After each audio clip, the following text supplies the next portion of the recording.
Assalamualaikum warahmatullahi wabarakatuh. Pada kesempatan ini kita akan mencoba untuk memahami mengenai permulaan-permulaan kita dalam ilmu kalam. Kita mengenal bahwa ilmu kalam ini menjadi salah satu disiplin ilmu yang banyak dikaji oleh para ulama, baik klasik maupun modern. Di istilah ilmu kalam ini, kita juga mengenal istilah-istilah yang lain. Kita mengenal ilmu tauhid karena di situ adalah pernyataan-pernyataan yang terkandung dalam ilmu itu bersifat mengarahkan manusia untuk mentauhidkan Allah Subhanahu wa taala. Dan ini menjadi dasar akidah, akidah yang dikuatkan dengan pemikiran-pemikiran terutama pada tauhid pada Allah Subhanahu wa taala dan itu dikaji yang disebut dengan ilmu tauhid. Yang kedua, ada juga yang disebut dengan ilmu kalam yang kita bicarakan hari ini. Kalam itu kan pernyataan.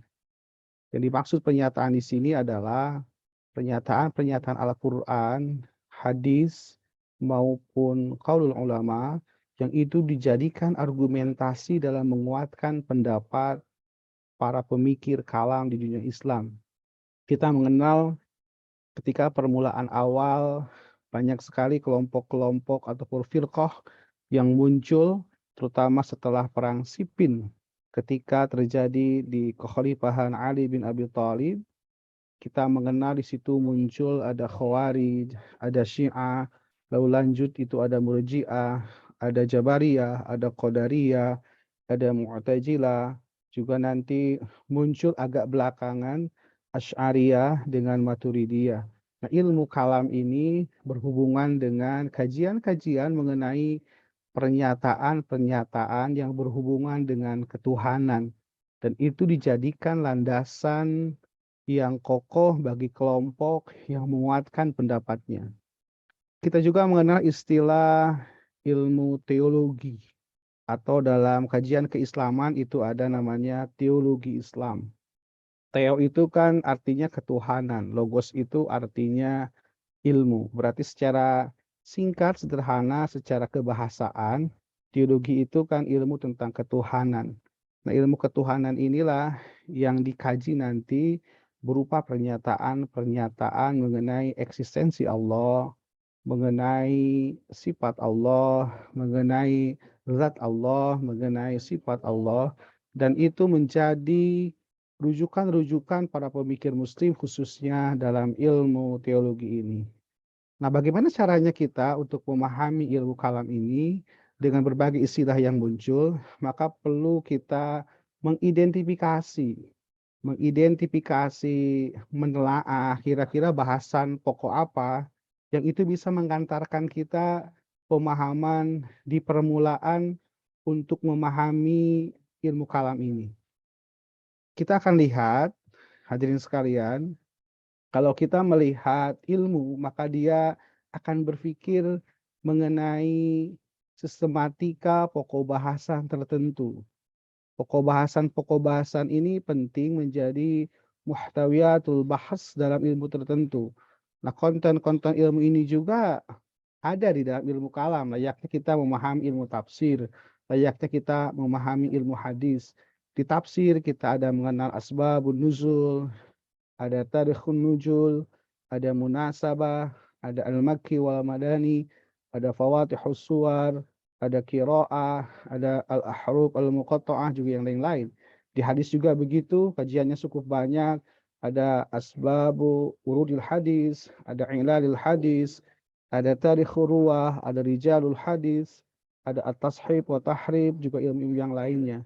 Nah, di ilmu kalam pun untuk menjembatani kita memahami hal-hal apa saja yang dibahas, maudhu'ul bahsinya, maka kita perlu mengenal berbagai objek-objek kajian yang ada pada ilmu kalam ini.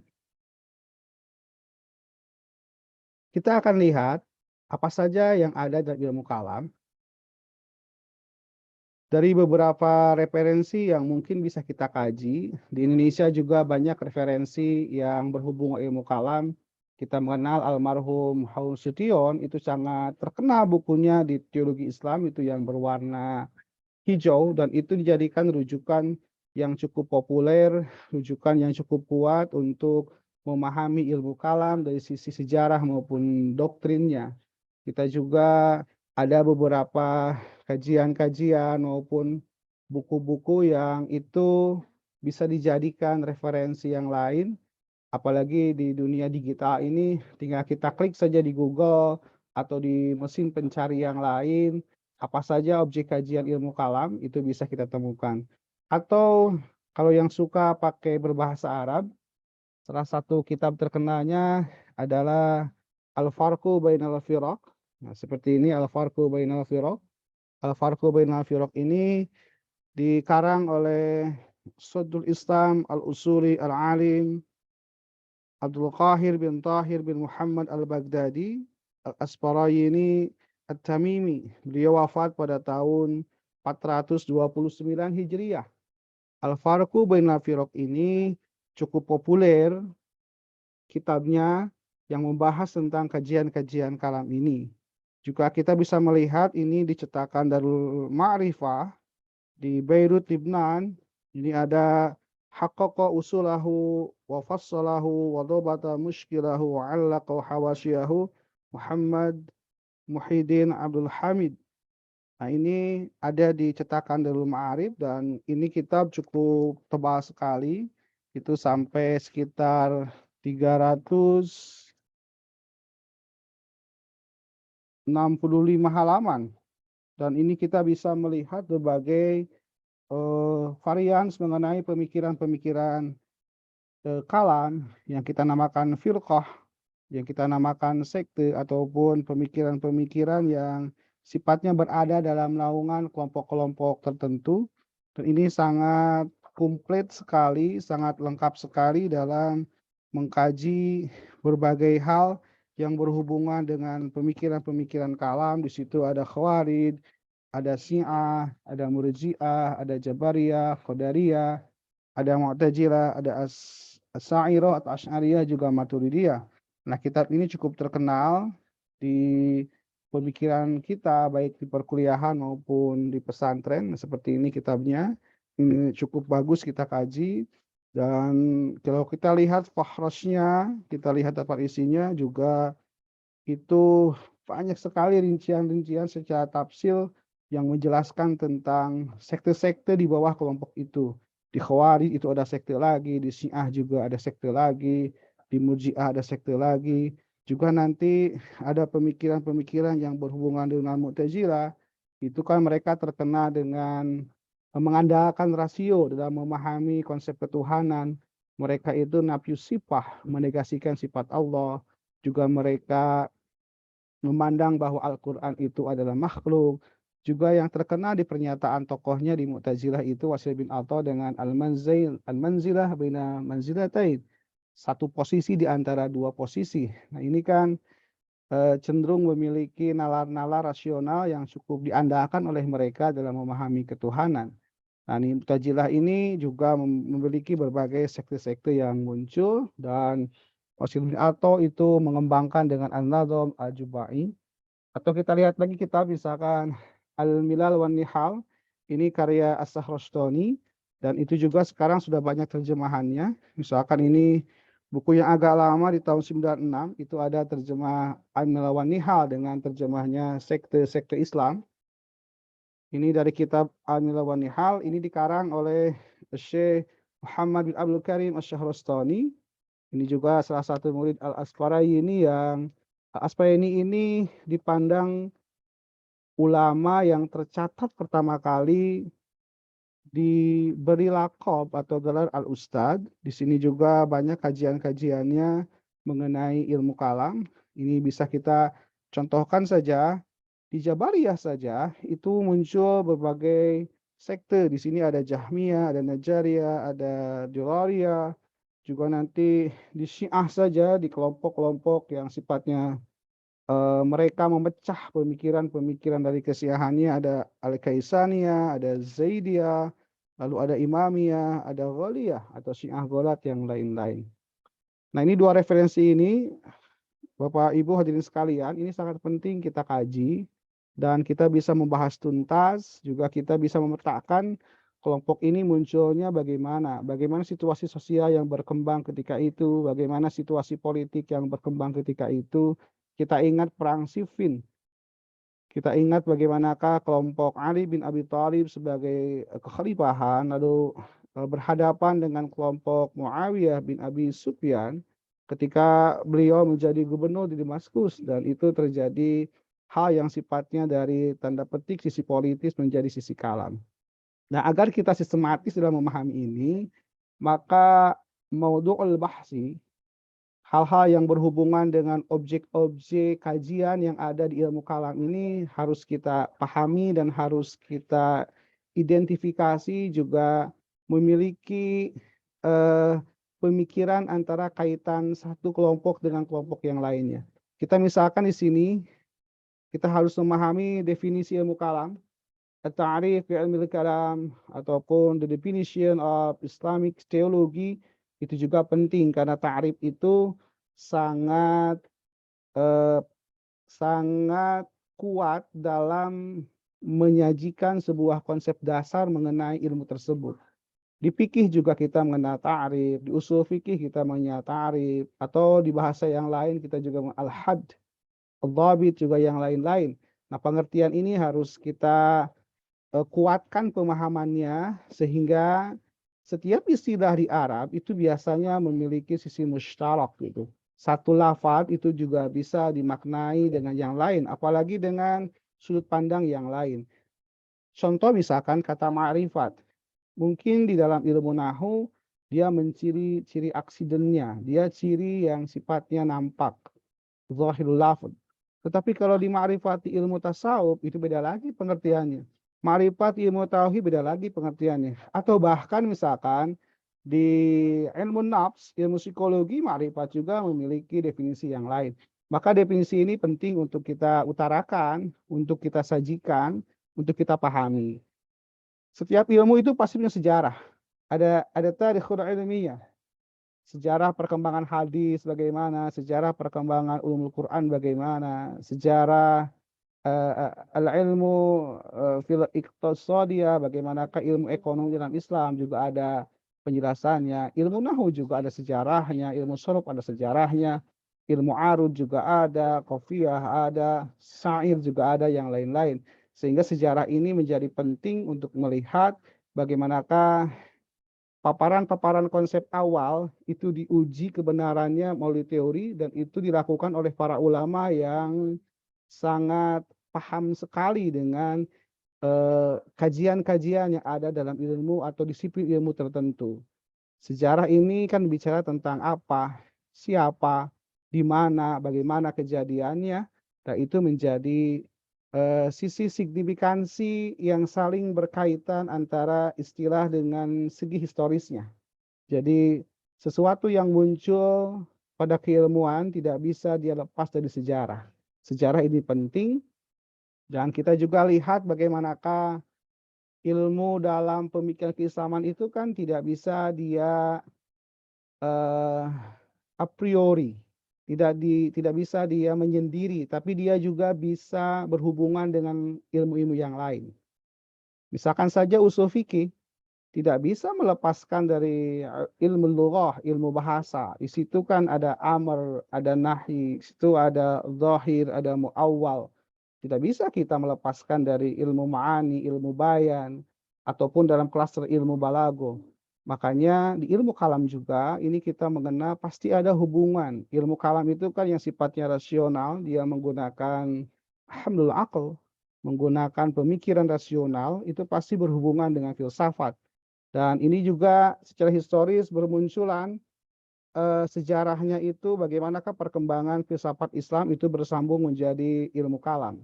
Tasawuf juga di situ muncul hubungannya karena juga kan berhubungan dengan sisi ketuhanan, sisi teosnya. Bagaimanakah manusia itu bisa mendekati Allah. Bagaimanakah manusia bisa memahami Allah. Itu juga tidak lepas dari kajian ilmu tasawuf. Nah, selanjutnya kita akan mengenal setelah kita memahami sejarah, definisi maupun hubungan ilmu atau nisbatul ilmi wal ilmi, bagaimanakah hubungan ilmu dengan ilmu. kita akan mengenal beberapa kelompok-kelompok yang ada di aliran teologi ini.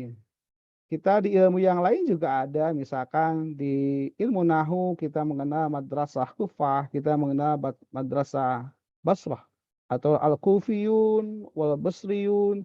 Kadang juga sejarah ketika kita melihat Tarikhun Nuhat juga ada Al-Baghdadiyun, ada kelompok Baghdad. Nah, ini juga di ilmu kalam itu ada kelompok-kelompok yang dikaji. Pertama Khawarij.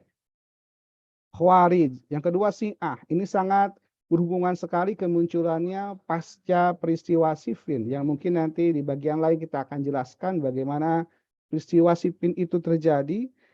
Di situ saling bertentangan. Setelah peristiwa Siffin itu kelompok-kelompok yang mengklaim kebenaran berdasarkan ayat Al-Quran juga berdasarkan pada fanatisme terhadap keputusan ketua, keputusan pimpinan. Maka di situ ada muncul namanya Khawarij dengan Syiah.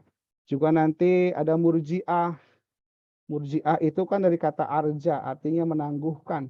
Ketika kelompok Khawarij bertentangan dengan Syiah, muncul kelompok yang dia seolah-olah in absentia on the problem. Dia tidak mau terlibat langsung dalam problem itu. Maka dia memunculkan kelompok sendiri yang nama Murji'ah. Dan ini kan menangguhkan sesuatu. Kita serahkan semuanya pada Allah Subhanahu wa taala.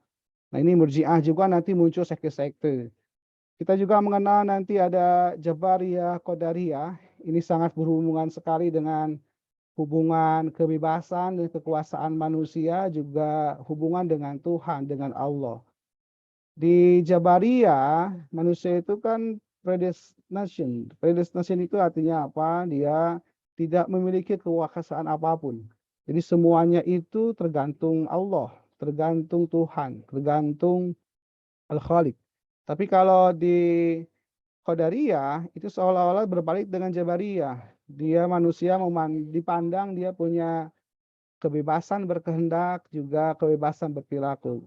Free will and free acts. Jadi seolah-olah kelompok ini sangat membatasi keterlibatan Allah dalam perilaku manusia. Nah, ini yang menarik nanti ada Mu'tazilah. Bagaimanakah nanti Wasil bin Atta, tokoh Mu'tazilah berhubungan dengan gurunya Hasan al-Basri itu. Ketika peristiwa diskusi ataupun di majelis pengajiannya, ada sekelompok orang yang bertanya bagaimana posisi orang yang berdosa besar, tapi dia mukmin, bagaimana dia di akhirat. Maka di situ terjadi perbedaan pendapat. Wasil bin Atta menyatakan dia itu ada di huwa fi manzilatin baina manzilataini. Dia berada di satu posisi di antara posisi. Maka Hasan al-Basri menyatakan i'tazala anna. Wasil bin Atta berpisah dari kami. Nah, dia itu kan lalu berkelompok dengan Al-Jubai, berkelompok dengan An-Nadham. Al-Jubai itu kan nanti menjadi bapak tirinya dari Abu Hasan Al-Asy'ari yang nanti melahirkan pemikiran Asy'ariyah. Kita juga mengenal itu ada karena pemikiran kalam ini kan berkembang mulai abad 1 Hijriah, pertengahan abad 2 Hijriah, sehingga ulama-ulama yang dianggap mujtahid saja itu tidak bisa dilepaskan dari pemikiran kalam ini. Kita mengenal misalkan saja ada Ahmad bin Hambal, Al-Imam Ahmad bin Hambal. Ini sangat terkenal sekali karena beliau yang mengkritik menentang bahwa Al-Quran itu makhluk ketika Mu'tazilah dijadikan paham resmi di Abbasiyah ketika itu. Kita mengenal Al-Imam Ahmad bin Hambal ini kan pendiri mazhab Hambali. Beliau pakar, mujtahid, usuli, pakar fikih. Juga buku yang terkenalnya adalah Musnad Ahmad bin Hambal di bidang hadis. Kita juga mengenal nanti Ibnu Taimiyah. Ini kira-kira abad 13 Masehi atau abad 6, pertengahan abad 67 Hijriah. Ini sangat kentara sekali membicarakan tentang pemikiran kalam. Terutama di situ di Majmu'atul Fatawinya juga ada beberapa jilid yang membicarakan tentang itu, dan juga ada beberapa buku-buku yang memang sangat kentara sekali menolak tentang pemikiran rasionalis logis yang dibawa ke arah agama. Kita mengenal nanti Ahlussunnah wal Jamaah, itu ada 2 kelompok, ada Al-Asy'ari, itu dinisbahkan pada Abu Hasan Asy'ari, juga di situ ada Al-Maturidi.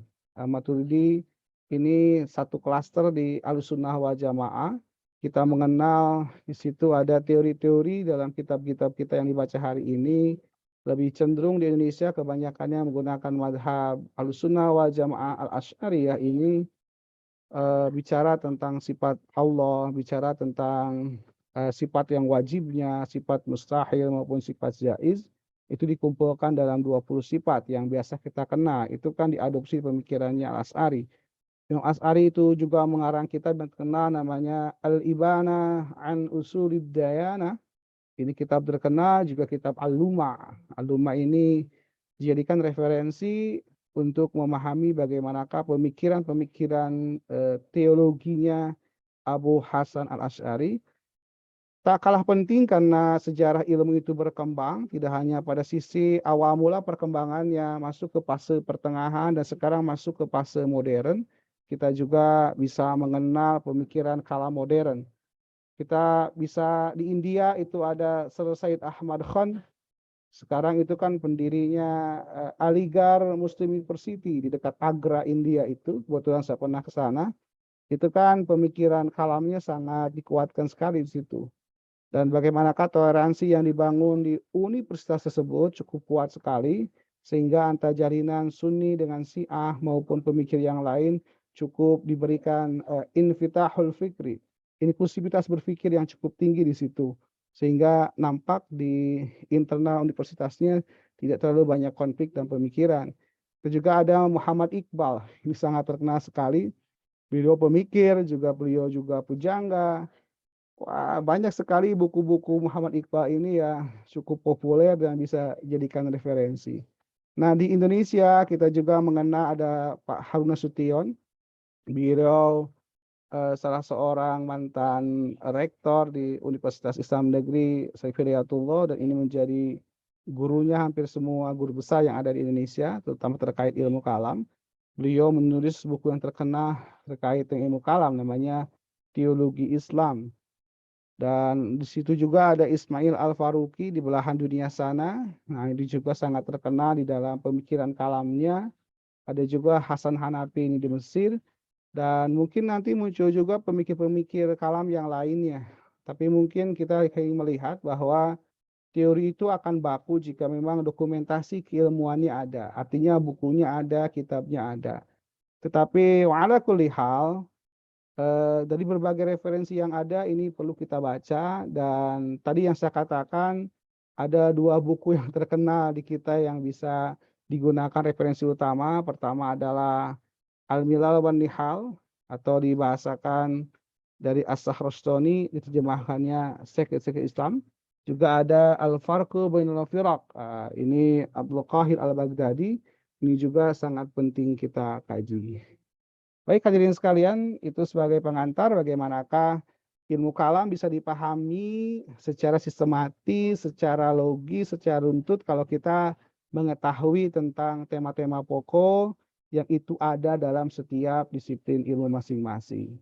Baik, terima kasih, tetap semangat dan tetap sehat dan semoga kita terus diberikan petunjuk untuk selalu menguatkan bacaan kita untuk pendalaman ilmu agama kita. Sekian, Assalamualaikum warahmatullahi wabarakatuh.